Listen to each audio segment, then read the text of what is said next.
Thanks, Kristen. In court this morning, the special prosecutor trying the case against two APD officers charged with murder reportedly wants to limit some testimony during the trial.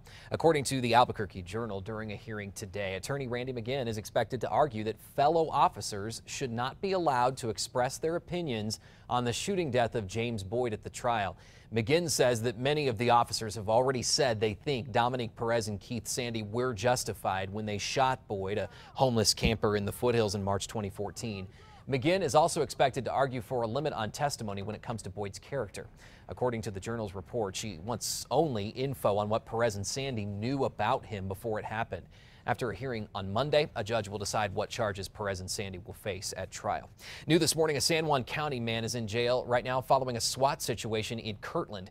Deputies say James Guy hit a woman on the top of the head, then pointed a gun at her during an argument in a home on the 100 block of County Road 6333.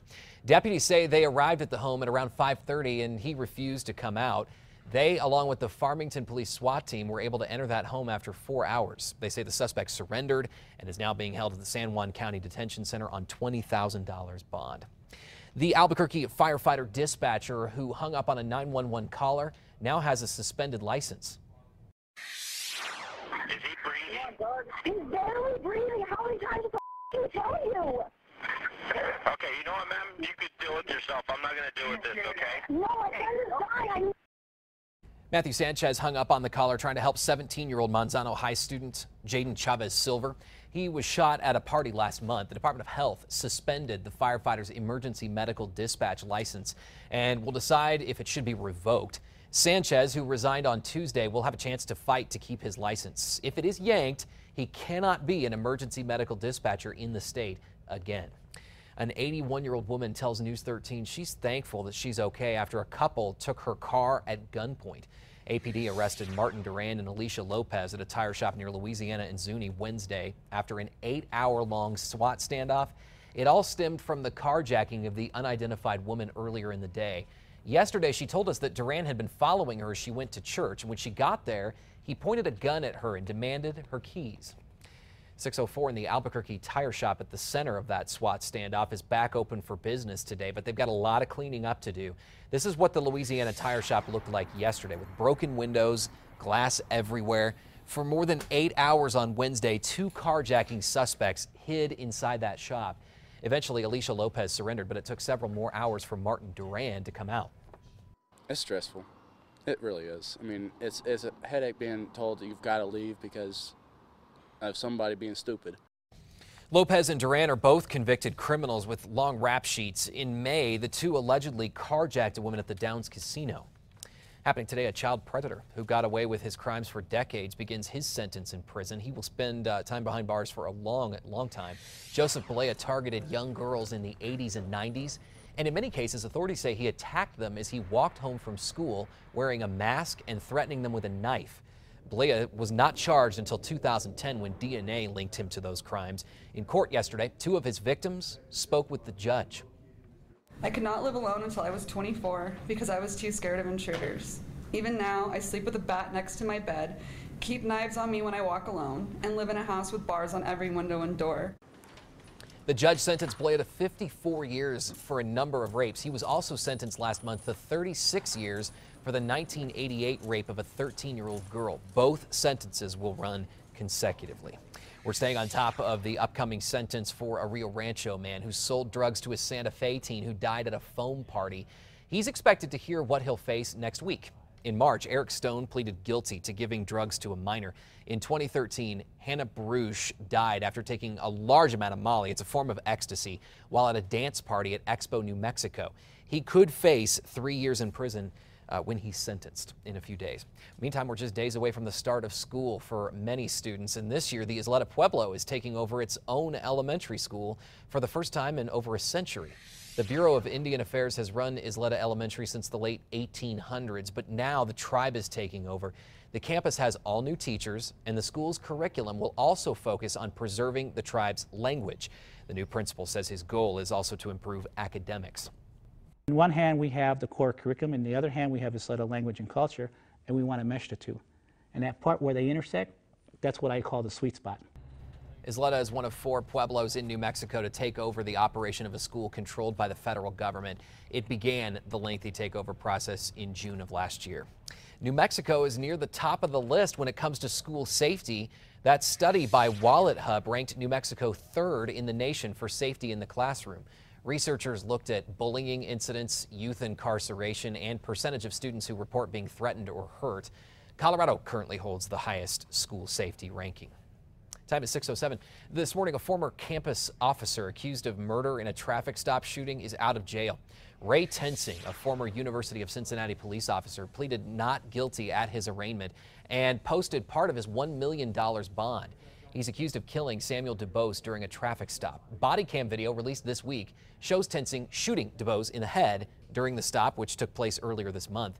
Tensing is facing charges of murder and manslaughter. The 2 officers who are seen responding in the video have been placed on leave during that investigation. By the way, the officers are heard on video backing Tensing's account. Happening now, the Department of Homeland Security and police in Georgia are investigating after several Confederate flags were placed around a church where Martin Luther King Jr. was baptized as a child. The flags were placed outside the Ebenezer Baptist Church sometime early Thursday morning.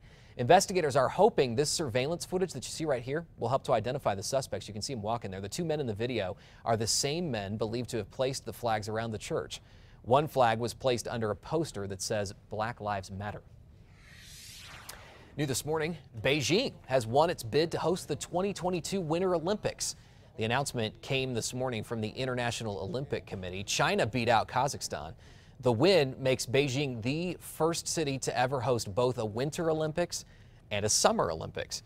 Beijing hosted the summer version in 2008. The city will use some of its same venues that it did for those games during the 2022 Winter Olympics.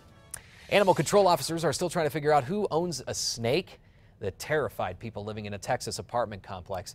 The deadly 2-foot albino cobra, coiled up, ready to attack, sat right in the middle of the hallway in Houston.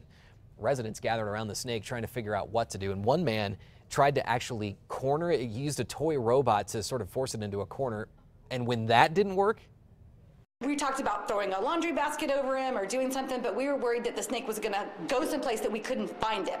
So it was better to keep him in sight. I don't know about that. 3 police officers arrived, threw a pillowcase over the snake. Animal control came and euthanized it, saying it was too aggressive. I don't know about you, Kristen, but I would not run toward it. No way. I mean, laundry basket, maybe. But it would take a good 10 minutes of panic for me to get to that point. Snakes can move. Look how fast he's moving. Yeah. I don't know. No thanks. Anyway, they did okay. Some local military veterans are, thanks Kristen, 6:32, and new this morning, a fire burning southwest of Albuquerque is now 100% contained. Firefighters spent all night battling a tire-fueled blaze. And News 13's Catherine Mazzone is in the Newsplex with the latest details. Catherine? Good morning, Adam. Reports of a large column of smoke sent firefighters to the area after about 5 last night. They arrived to find a pile of tires burning, but it's not the first time. We've seen this here before. We saw a tire fire on the property southwest of Albuquerque last year. The owner of this property, A.B. Swanson, was in the news this week after an arrest. Deputies say Swanson knew a man who'd been staying with him had a felony warrant. At this point, it's unclear still as to how the fire started, but firefighters say tire fires on this land are tough to handle because of the area being remote and the muddy roads. There's about 3.5 miles of dirt road to travel. We were able to make aerial water drops on the fire itself. Now, SWAT was at the scene this weekend looking for that wanted man. They surrounded the home trying to find him. Deputies say the body of one of the man's family members was found nearby. Back to you, Adam. Thank you. We're going to continue to follow this story all day. You can also stay up to date online. Just head to the KRQE News app.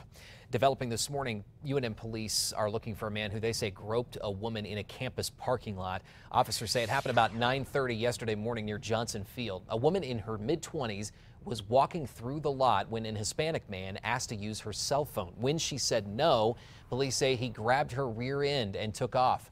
The university sent out an emergency text warning students to be on the lookout.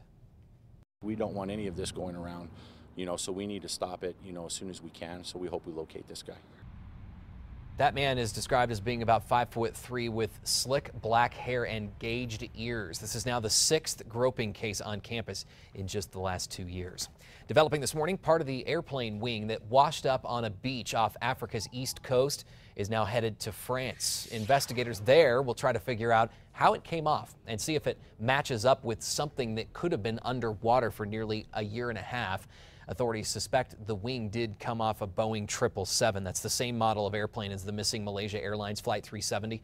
The flight disappeared on its way to Beijing with 239 people on board in March 2014.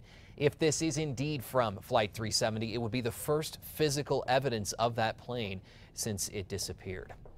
Here in the U.S., we're monitoring the latest in Washington, D.C., and road and bridge construction across the country won't come to a halt today, it appears. The Senate passed a short-term bill yesterday to keep the Highway Trust Fund running for the next 3 months. Here's what this does. It allows states to get federal reimbursements for highway and mass transit projects, and that includes New Mexico. The Coors and I-40 interchange project in Albuquerque might have been affected if they hadn't passed this. The Senate also passed a long-term highway funding bill. The 6-year bill funds federal highways and infrastructure for the coming years. The debate in the House over the long-term plan is expected after the August recess. 6:35 and developing now, a former California congressman is joining the fight to get an accused cop killer back in the States to face justice. The New Mexico native was on the plane Charlie Hill hijacked in 1971. They just walked up with guns and took control of the airplane. Hill, Michael Finney, and Ralph Goodwin hijacked that plane from the Sunport after police say they murdered state police officer Robert Rosenblum. The passengers, including Congressman Jerry McNerney, were dropped off in Tampa. The plane then headed to Cuba, where Hill has been ever since. Last week, McNerney wrote Secretary of State John Kerry saying that the U.S. should urge Cuba to have Hill extradited back. You may or may not consider that terrorist activity, but it certainly is a grave criminal behavior that needs to be brought to justice. Hill's attorney says it's inappropriate for McNerney, a witness to the hijacking, to be speaking out before giving testimony.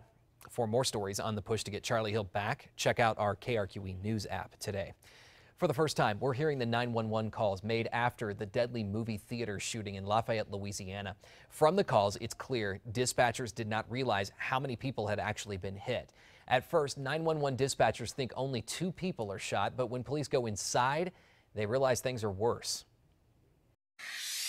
All right, we got several more victims inside. Suspect is down. Suspect is down. We have several more victims inside with gunshot wounds. Headquarters, we need multiple Canadian. Number 14. We got additional 4 or 5 victims in number 14. Actually, 6 victims in 14. Security camera video just released also shows the man who police say fired shots at 11 people before killing himself. You can see him walk in, pause in the hallway, and then go into the theater. 2 women died, 9 others were injured. A Colorado woman will spend 3 weeks in jail after an outburst at the theater shooting trial in the city of Aurora. Deborah Cove interrupted Phase 2 closing arguments yesterday. Witnesses say she jumped 3 rows toward Holmes's parents, claiming to be related to theater shooter James Holmes. Holmes shot and killed 12 people, wounding 70 more, and is now facing the death penalty. The defense claims mental illness played a major role in that killing. Here's what the woman did in court. He's wrong. His mental illness is everything. I'm the biological mother. She's the surrogate. They took him away from me, and then it's up because they know they had mental illness. All of my family's full of FBI. She goes on to say, please don't kill him. Please don't kill him. The jury in this case has already decided that the death penalty is warranted. During this phase, they're deciding if it will stay on the table for a possible sentence. Police officers in California are being praised this morning after saving a man who sped away from them. Police say it all started with a domestic violence call. When they arrived, that man took off in his truck, leading police on a chase, winding through neighborhood streets. Eventually, he slammed into a tree, and when police run up, they see that he's trapped. They try to put out the fire, sparking in the engine. When that doesn't work, they break the windows to free him. The man faces several felony charges. Listen to this, a rare